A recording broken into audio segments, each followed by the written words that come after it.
ನಮಸ್ತೆ ಮಿತ್ರರೇ. ನಮ್ಮ ಕರಾವಳಿಯ ಚಿಕನ್ ಸುಕ್ಕ ಅತ್ಯಂತ ಫೇಮಸ್. ಈವನ್ ನಾವು ಮಾಡುವಂತಹ ಈ ಚಿಕನ್ನ ರಸ, ಕೋಳಿ ರಸ ಸಹ ಒಂದು ಮೂಡೆ ಒಟ್ಟಿಗೆ ಆಗಲಿ ಅಥವಾ ಈ ಅನ್ನದೊಟ್ಟಿಗೆ ಆಗಲಿ ಅಥವಾ ಯಾವುದೇ ಒಂದು ದೋಸೆಗಳಾಗಲಿ ಇಡ್ಲಿ ಆಗಲಿ ತಿನ್ನಲಿಕ್ಕೆ ಬಹಳ ರುಚಿ. ಆದರೆ ಒಮ್ಮೊಮ್ಮೆ ನಮಗೆ ನಾವು ಡಿಫ್ರೆಂಟ್ ಸ್ಟೈಲಲ್ಲಿ ಈ ಒಂದು ಕೋಳಿಯ ಪದಾರ್ಥವನ್ನು ತಿನ್ನಬೇಕಂತ ಅನ್ನಿಸಿದಾಗ ಇವತ್ತು ನಾನು ಬಟರ್ ಚಿಕನ್ ಮಾಡಿದ್ದೇನೆ. ಬಹಳ ಟೇಸ್ಟಿಯಾಗಿ ಬರ್ತದೆ. ಒಮ್ಮೊಮ್ಮೆ ಇದನ್ನು ಮಾಡಿ ತಿನ್ಬೋದು. ಸ್ವಲ್ಪ ಬಟರನ್ನು ಹೆಚ್ಚು ಯೂಸ್ ಮಾಡಬೇಕಾಗ್ತದೆ. ಹಾಗಾದರೆ ಯಾರೆಲ್ಲ ನನ್ನ ಚಾನಲನ್ನು ನೋಡ್ತಿದ್ದೀರಿ, ಯಾರೆಲ್ಲ ಇನ್ನೂ ಸಬ್ಸ್ಕ್ರೈಬ್ ಮಾಡಿಲ್ಲ, ದಯವಿಟ್ಟು ಸಬ್ಸ್ಕ್ರೈಬ್ ಮಾಡಿ ಸಪೋರ್ಟ್ ಮಾಡಿ ಅಂತ ಹೇಳ್ತಾ ಬನ್ನಿ ಈ ರುಚಿಕರವಾದ ಬಟರ್ ಚಿಕನನ್ನು ಅದು ರೆಸ್ಟೋರೆಂಟ್ ಸ್ಟೈಲಲ್ಲಿ ಹೇಗೆ ಮಾಡೋದಂತ ನೋಡೋಣ. ವೀಕ್ಷಕರೇ, ಇವತ್ತೊಂದು ಬಟರ್ ಚಿಕನ್ ಮಾಡೋಣ. ಸೊ ಬಟರ್ ಚಿಕನಿಗೆ ಒಂದು 1/2 kg ಚಿಕನನ್ನು ತೆಗೆದುಕೊಂಡಿದ್ದೇನೆ. ನಾನು ಸ್ಕಿನ್ ಇಲ್ಲದನ್ನು ತೆಗೆದುಕೊಂಡಿದ್ದೇನೆ. ಸ್ಕಿನ್ ಇದ್ದದ್ದು ಸಹ ಆಗ್ತದೆ. ಮತ್ತು ಅದಕ್ಕೆ ಮೇಯ್ನಾಗಿ ಬಟರ್ ಬೇಕು. ಒಂದು 50 to 75 ಗ್ರಾಮ್ಸ್ನಷ್ಟು ಬಟರ್ ಬೇಕು. 1/2 kgಗೆ ಒಂದು 50 ಗ್ರಾಮ್ಸ್ ಸಾಕಾಗ್ತದೆ. ಬಟ್ ನಿಮಗೆ ಬೇಕಿದ್ದಷ್ಟು. ಇನ್ನು ಅದನ್ನು ಮ್ಯಾರಿನೇಟ್ ಮಾಡಲಿಕ್ಕೋಸ್ಕರ ಜಿಂಜರ್ ಗಾರ್ಲಿಕ್ ಪೇಸ್ಟ್ 1 ಚಮಚ, 1 ಚಮಚ ಜೀರಾ, 2 ಚಮಚ ಚಿಲ್ಲಿ ಪೌಡರ್, ಸ್ವಲ್ಪ ಕೊತ್ತಂಬರಿ ಪೌಡರ್, ಒಂದು ಅರ್ಧ ಚಮಚದಷ್ಟು, ಲಿಂಬೆ ಹುಳಿ ಮತ್ತು ಮೊಸರು. ಇಷ್ಟು ನಮಗೆ ಮ್ಯಾರಿನೇಟ್ ಮಾಡೋಕ್ಕೆ ಬೇಕಾದದ್ದು. ಇನ್ನು ಇಲ್ಲಿ ನೋಡಿ 5 ಬ್ಯಾಡಗಿ ಮೆಣಸು ತೆಗೆದುಕೊಂಡಿದ್ದೇನೆ, ಮತ್ತು 2 ಗ್ರೀನ್ ಚಿಲ್ಲಿ, ಸ್ವಲ್ಪ ಕೊತ್ತಂಬರಿ ಸೊಪ್ಪು, 1 ಟೊಮ್ಯಾಟೊ ಕಟ್ ಮಾಡಿಟ್ಕೊಂಡಿದ್ದೇನೆ, 1 ಈರುಳ್ಳಿ ಕಟ್ ಮಾಡಿಟ್ಕೊಂಡಿದ್ದೇನೆ, 1 ಬೇ ಲೀಫ್, ಮತ್ತು ಲವಂಗ ಮತ್ತು ಕೆತ್ತೆ, ಸ್ವಲ್ಪ ಲವಂಗ 1-2, ಕೆತ್ತೆ 1 ಸಣ್ಣ ತುಂಡು, 1 ಏಲಕ್ಕಿ ತೆಗೆದುಕೊಂಡಿದ್ದೇನೆ. ಹೆಚ್ಚು ಗರಂ ಮಸಾಲೆ ಬೇಡ. 1 10 ಈ ಕ್ಯಾಶ್ಯೂವನ್ನು ಸ್ವಲ್ಪ ಬಿಸಿ ನೀರಿನಲ್ಲಿ ಸ್ವಲ್ಪ ಅರ್ಧ ಗಂಟೆ ನೆನೆ ಹಾಕಿದ್ದೇನೆ. ಕಸೂರಿ ಮೇಥಿ ಇದ್ದರೆ ಯೂಸ್ ಮಾಡಿಕೊಳ್ಳಿ. ಕಸೂರಿ ಮೇಥಿ ಸ್ವಲ್ಪ ಬೇಕು. ಈಗ ಮೊದಲಿಗೆ ನಾವೇನು ಮಾಡೋ ಹೇಳಿದೆ, ಈ ಒಂದು ಚಿಕನಿಗೆ ನಾವು ಸುರಿಗೆ ಸ್ವಲ್ಪ ಉಪ್ಪನ್ನು ಹಾಕ್ಕೊಂಡು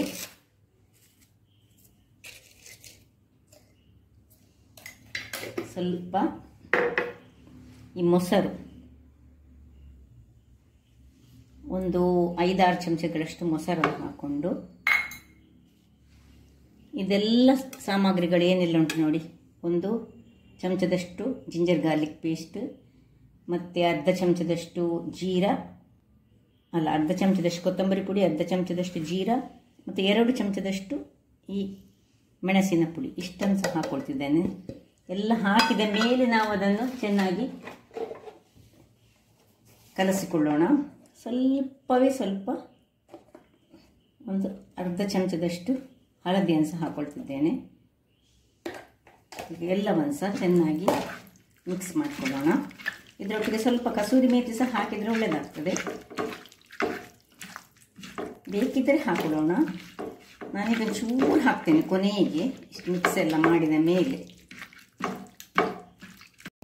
ಇಲ್ಲಿ ನೋಡಿ ಸ್ವಲ್ಪ ಕಸೂರಿ ಮೇಥಿಯನ್ನು ಸಹ ಇದಕ್ಕೆ ಹಾಕ್ಕೊಳ್ತಿದ್ದೇನೆ. ಇನ್ನು ಲಿಂಬೆಯ ರಸ, ಇದು ಲಿಂಬೆಯನ್ನು ಇದರಲ್ಲಿ ಹಿಂಡಿಕೊಳ್ಳೋಣ.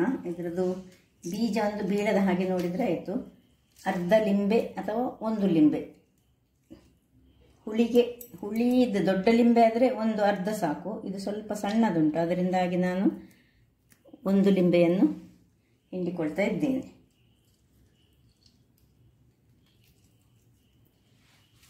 ಇಷ್ಟನ್ನು ಹಿಂಡಿ ಇದನ್ನು ಒಂದು ಮಿಕ್ಸ್ ಮಾಡಿಕೊಂಡು ಮ್ಯಾರಿನೇಟ್ ಆಗಲಿಕ್ಕೆ ಸ್ವಲ್ಪ ಹೊತ್ತು, ಒಂದು ಅರ್ಧ ಗಂಟೆ ಇಟ್ಕೊಳ್ಳೋಣ. ವೀಕ್ಷಕರೇ, ಇಲ್ಲಿ ನೋಡಿ ನಾನೊಂದು ಕಬ್ಬಿಣದ ಬಾಣಲೆಯನ್ನು ಇಟ್ಟುಕೊಂಡಿದ್ದೇನೆ. ಈಗ ಇದಕ್ಕೆ ನಾವು ಮೊದಲಿಗೆ ಸ್ವಲ್ಪ ಬೆಣ್ಣೆಯನ್ನು ಹಾಕ್ಕೊಳ್ತಿದ್ದೇನೆ.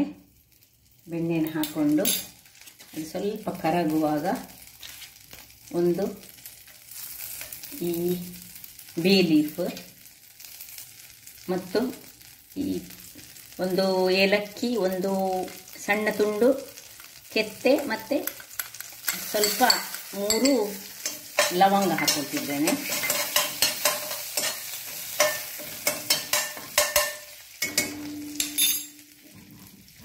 ವೀಕ್ಷಕರೇ, ಇದು ಇದಾಗುವಾಗ ಒಂದು ಚಮಚದಷ್ಟು ಈ ಕೊತ್ತಂಬರಿ ಹಾಕ್ತಿದ್ದೇನೆ.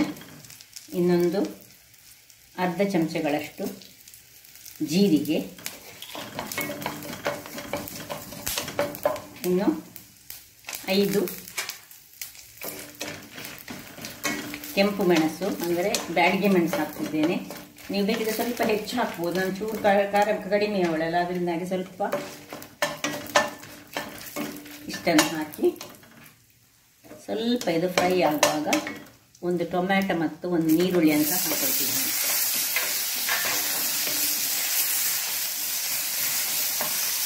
ಸ್ವಲ್ಪ ಇದರಲ್ಲಿ ಬಾಡಬೇಕು. ಬೇಕಿದ್ರೆ ಬೇಗ ಬಾಡಬೇಕಂತಿದ್ರೆ ಸ್ವಲ್ಪ ಉಪ್ಪನ್ನು ಹಾಕೊಂಡ್ರೆ ಸಾಕ್ತದೆ. ಸ್ವಲ್ಪ ಇದರಲ್ಲೇ ಬಾಡಲಿ. ವೀಕ್ಷಕರೇ, ಇಷ್ಟಾಗುವಾಗ ಇನ್ನು ಒಂದು 4 ಬೀಜದಷ್ಟು ಮೆಂತೆ, 4 ಕಾಳಿನಷ್ಟು ಈ ಕರಿಮೆಣಸು. ಆದ್ದರಿಂದಾಗಿ ಕರಿಮೆಣಸು ಹಾಕುವುದಾದರೆ ಇದು ಮೆಣಸು ತುಂಬ ಹಾಕಬೇಡಿ. ಯಾಕೆ ಹೇಳಿದರೆ ನಾವು ಮ್ಯಾರಿನೇಟ್ ಮಾಡುವಾಗ ಅದಕ್ಕೆ ಮೆಣಸಿನ ಹುಡಿಯನ್ನು ಹಾಕಿದ್ದೇವೆ. ಇನ್ನು 1 ಅಥವಾ 2 ಗ್ರೀನ್ ಚಿಲ್ಲಿ. ಖಾರ ಹೆಚ್ಚು ಬೇಕಿದ್ರೆ 2 ಹಾಕೊಳ್ಳಿ. ಸ್ವಲ್ಪ ಕೊತ್ತಂಬರಿ ಸೊಪ್ಪು,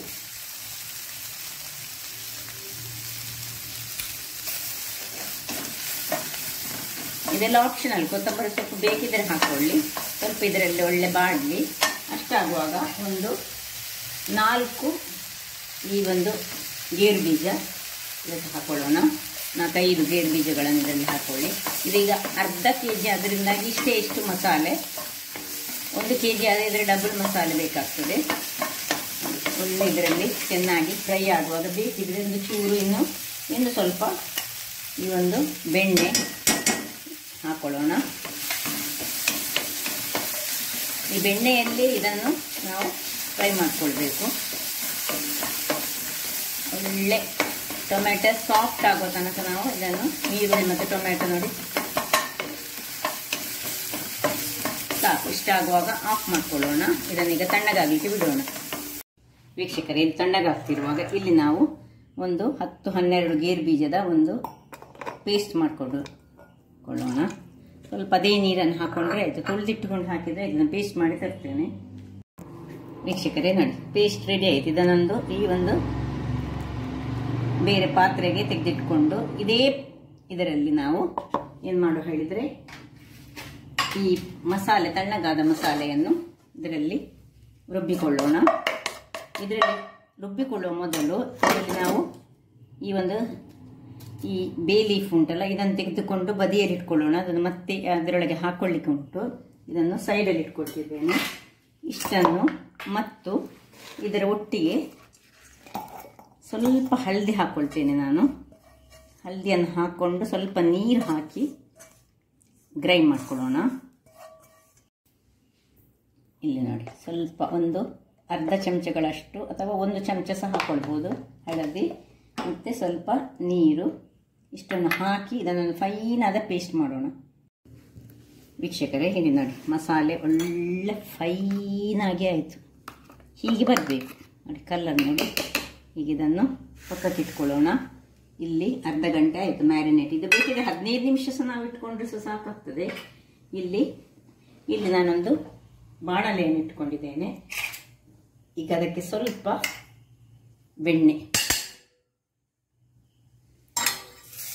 ಬೆಣ್ಣೆಯನ್ನು ಹಾಕ್ಕೊಂಡು ಈ ಒಂದು ಮ್ಯಾರಿನೇಟ್ ಮಾಡಿದಂತಹ ಇದನ್ನು ಇದಕ್ಕೆ ಹಾಕ್ಕೊಳ್ತಿದ್ದೇನೆ.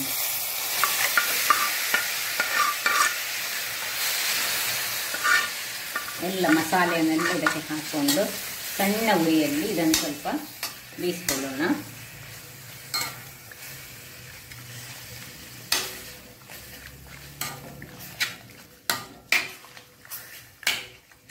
ಸ್ವಲ್ಪ ಇದರಲ್ಲೇ ಇನ್ನು ಸ್ವಲ್ಪ ನಾನು ಇದಕ್ಕೆ ಇನ್ನೂ ಸ್ವಲ್ಪ ಬೆಣ್ಣೆಯನ್ನು ಹಾಕ್ಕೊಳ್ತಿದ್ದೇನೆ. ಅಷ್ಟು ಬೆಣ್ಣೆಯನ್ನು ಹಾಕ್ಕೊಂಡು ನಾವು ಒಳ್ಳೆ ಇದನ್ನು, ಬಟರ್ ಚಿಕನ್ ಅಲ್ಲ, ಅದರಿಂದಾಗಿ ಸ್ವಲ್ಪ ಧಾರಾಳವಾಗಿ ಸ್ವಲ್ಪ ಬೆಣ್ಣೆ ಹಾಕೊಳ್ಳಿಕ್ಕೆ ಉಂಟು. ಸೊ ಇದನ್ನೀಗ ಅದರಲ್ಲೇ ನೀರು ಬರ್ತದೆ. ಅದಕ್ಕೆ ಮೊದಲು ಈ ಮಸಾಲದಲ್ಲಿ ಚೂರೇ ಚೂರು ಮಸಾಲೆಗೆ ನಾವು ಈ ಸ್ವಲ್ಪ ಇದರದ ಪೇಸ್ಟ್ ಮತ್ತು ಸ್ವಲ್ಪ ನೀರು ಇದನ್ನು ಹಾಕ್ಕೊಂಡು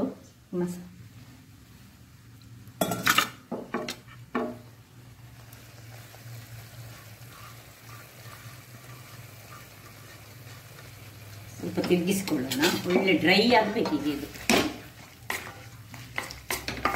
ಸೊ ಅದಾ ಉರಿಯಲ್ಲಿ ಇದನ್ನೊಂದು ಇದಕ್ಕೆ ಹೇಗೆ ಉಪ್ಪೆಲ್ಲ ಹಾಕಿದ್ದೇವೆ ಮುಚ್ಚಳವನ್ನು ಮುಚ್ಚಿಕೊಂಡು ಬೇಯಿಸ್ಕೊಳ್ಳೋಣ. ವೀಕ್ಷಕರೇ ನೋಡ ಹೇಗೆ ಆಗಿದೆ. ನಡು ನಡುವಲ್ಲಿ ಒಮ್ಮೆ ನಾನು ಇದನ್ನು ಹೀಗೆ ತಿರುಗಿಸಿಕೊಂಡಿದ್ದೇನೆ. ಆಯಿತು, ಒಳ್ಳೆ ಬೆಂದಿದೆ ಇದು. ಇದನ್ನೀಗ ಏನು ಮಾಡು ಹೇಳಿದ್ರೆ ಇದನ್ನು ಹೀಗೆ ಮುಚ್ಚಿಕೊಂಡು ಇದನ್ನು ಪಕ್ಕಕ್ಕೆ ಇಟ್ಟುಕೊಳ್ಳೋಣ. ಇಲ್ಲಿ ಈಗ ಇನ್ನೊಂದು ಪಾತ್ರೆಯನ್ನು ಇಟ್ಕೊಂಡು ಅದು ಬಿಸಿಯಾಗಲಿ, ಪಾತ್ರೆ ಬಿಸಿಯಾಗಲಿ. ಈಗ ಸ್ವಲ್ಪ ಸ್ವಲ್ಪ ಬೆಣ್ಣೆಯನ್ನು ಹಾಕೊಳ್ಳೋಣ. ಬೆಣ್ಣೆಯನ್ನು ಹಾಕ್ಕೊಂಡು ಈಗ ಅದರಲ್ಲಿ ಈ ಒಂದು ಮಸಾಲೆಯನ್ನು ಹಾಕೊಳ್ತಿದ್ದೇನೆ ನಾನು.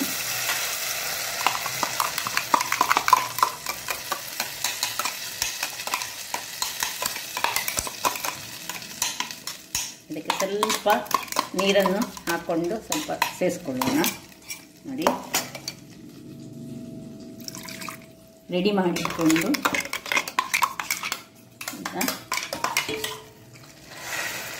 ಈಗ ದೊಡ್ಡ ಉರಿಯಲ್ಲಿ ಸ್ವಲ್ಪ ಹೊತ್ತು ಇದರಲ್ಲಿ ಬೆಣ್ಣೆಯಲ್ಲಿ ಅದು ಒಳ್ಳೆ ತಿರುಗಿಸ್ಕೊಳ್ಳೋಣ.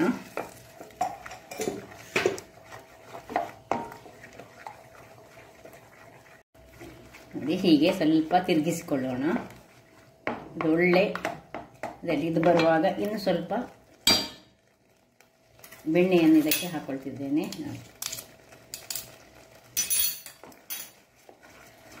ಬೆಣ್ಣೆ ಬಟರ್ ಚಿಕನ್ ಹೇಳಿದ್ರೆ ಸ್ವಲ್ಪ ಬೆಣ್ಣೆ ಇದಕ್ಕೆ ಹೆಚ್ಚು, ಬೇರೆ ತುಪ್ಪ ಗಿಪ್ಪ ಏನು ಹಾಕೊಳ್ಳಿಕ್ಕಿಲ್ಲ. ಇದು simple way of doing butter chicken. ಇದಕ್ಕೀಗ ಸ್ವಲ್ಪ ಉಪ್ಪನ್ನು ಹಾಕೊಳ್ತಿದ್ದೇನೆ. ಉಪ್ಪನ್ನು ನೋಡಿಕೊಂಡು ಆಗ ಇದರಲ್ಲಿ ಸಹ ಉಂಟು ಉಪ್ಪು. ಸ್ವಲ್ಪ ಉಪ್ಪನ್ನು ಹಾಕ್ಕೊಂಡು ಇನ್ನು ಸ್ವಲ್ಪ ಚಾಪ್ ಕೊತ್ತಂಬರಿ ಸೊಪ್ಪು ಮತ್ತು ನಾವು ಆಗ ಏನು ತೆಗೆದಿಟ್ಟುಕೊಂಡಿದ್ದೇವೆ ಈ ಬೇ ಲೀಫ್ ಇದರಲ್ಲಿ ಅದನ್ನು ಇದರಲ್ಲೇ ಹಾಕ್ಕೊಳ್ತಿದ್ದೇನೆ.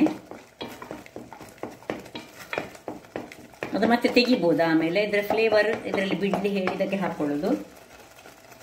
ಇನ್ನು 1 ಚಮಚಗಳಷ್ಟು ಸಕ್ಕರೆಯನ್ನು ಹಾಕೊಳ್ತಿದ್ದೇನೆ.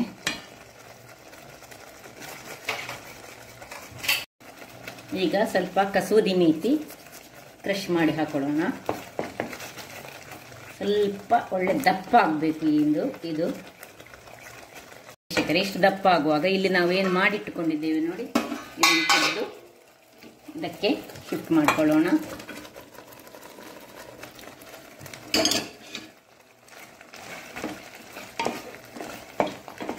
ಒಳ್ಳೆ ಮಿಕ್ಸ್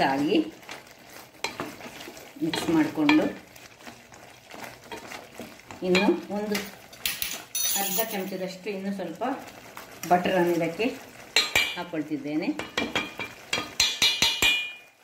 ಹಾಕ್ಕೊಂಡು ಸ್ವಲ್ಪ ತಿರುಗಿಸಿ ಮುಚ್ಚಳವನ್ನು ಮುಚ್ಚಿಕೊಳ್ಳೋಣ. ವೀಕ್ಷಕರೇ ಇಲ್ಲಿ ನೋಡಿ ಒಳ್ಳೆ ಚೆನ್ನಾಗಿ ಬಂದಿದೆ. ಅದೇ ಇನ್ನು ಕೊನೆಯದಾಗಿ ಇದಕ್ಕೆ ಇದನ್ನು ಎಷ್ಟು ಬೇಕಷ್ಟನ್ನು ಹಾಕ್ಕೊಂಡು ರೆಡಿ ಆಯಿತು. ಬಟರ್ ಚಿಕನ್ ಒಳ್ಳೆ ಈ ಒಂದು ಕ್ಯಾಶ್ಯೂ ನೆಟ್ನ ಪೇಸ್ಟ್ ಹಾಕಿದ ಮೇಲೆ ಅದರದ್ದು ರುಚಿಯ ಒಂದು ಬೇರೆ ರೀತಿಯಲ್ಲಿ ಬರ್ತದೆ ನೋಡಿ.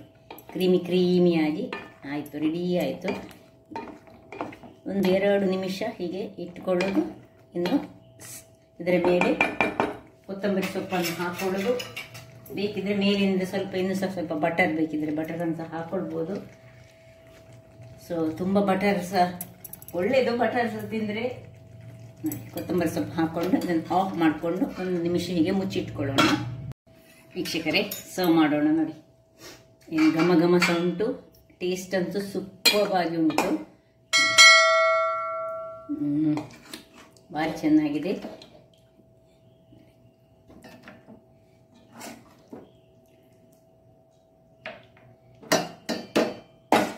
ಹೀಗೆ ಕ್ರೀಮಿಯಾಗಿ ಬರ್ತದೆ. ಒಂದು ವೇಳೆ ಈ ಕ್ಯಾಶ್ಯೂನಟ್ನ ಪೇಸ್ಟಿನ ಬದಲು ನೀವು ತೆಂಗಿನ ಹಾಲನ್ನು ಸಹ ಇದು ಮಾಡ್ಬೋದು. ದಪ್ಪದಲ್ಲಿ ತೆಗೆದು ಹಾಕಿದರೆ ಸಾಕ್ತದೆ. ಒಳ್ಳೆ ಟೇಸ್ಟಿಯಾಗಿ ಬರ್ತದೆ ನೋಡಿ. ಈಗ ಇದರ ಮೇಲೆ ಸ್ವಲ್ಪ ಕ್ರೀಮ್ ಮತ್ತು ಸ್ವಲ್ಪ ಬೆಣ್ಣೆಯನ್ನು ಸ್ವಲ್ಪ ಹಾಕೊಳ್ಳೋಣ ನೋಡಿ. ಇನ್ನು ಒಂದು ಸ್ಪೂನಿನಷ್ಟು ಕ್ರೀಮನ್ನು ಸಹ ಇದರ ಮೇಲೆ ಹಾಕೊಂಡು ಸರ್ವ್ ಮಾಡೋಣ. ನೋಡಿದ್ರಲ್ಲ ವೀಕ್ಷಕರೇ, ಸುಲಭ ರೀತಿಯಲ್ಲಿ ಮನೆಯಲ್ಲಿಯೇ ಒಂದು ಬಟರ್ ಚಿಕನನ್ನು ರೆಡಿ ಮಾಡಬಹುದು. ಹೋಟೆಲ್ನಷ್ಟೇ ಟೇಸ್ಟಿಯಾಗಿ ಬರ್ತದೆ. ಏನು ಹೆಚ್ಚು ಕೆಲಸ ಸಹ ಇಲ್ಲ. ಒಂದು ಅರ್ಧ ಗಂಟೆ ಒಂದು ಮ್ಯಾರಿನೇಟ್ ಬೇಕಿದ್ರೆ ಮಾಡ್ಬೋದು, ಅಥವಾ 15 ನಿಮಿಷ ಮಾಡಿದರೆ ಸಹ ಸಾಕಾಗ್ತದೆ. ಒಟ್ಟೊಂದು 1 ಗಂಟೆ ಒಳಗೆ ಇದನ್ನು ಮಾಡ್ಬೋದು. ಬಟರ್ ಚಿಕನ್ ಮನೆಯಲ್ಲಿ ಸಿದ್ಧವಾಗಿದೆ. ಹಾಗಾದರೆ ನನ್ನ ಈ ಕುಕಿಂಗ್ ಚಾನಲ್ ನಿಮಗೆ ಇಷ್ಟ ಆದರೆ ಬೋಳೂರು ಸುವರ್ಣ ಚಾನಲನ್ನು ಲೈಕ್ ಮಾಡಿ, ಶೇರ್ ಮಾಡಿ ಹಾಗೂ ಸಬ್ಸ್ಕ್ರೈಬ್ ಮಾಡಿ ಹಾಗೂ ನನ್ನ ಇನ್ಸ್ಟಾಗ್ರಾಮ್ ಪೇಜನ್ನು ಫಾಲೋ ಮಾಡಿ. ಧನ್ಯವಾದಗಳು.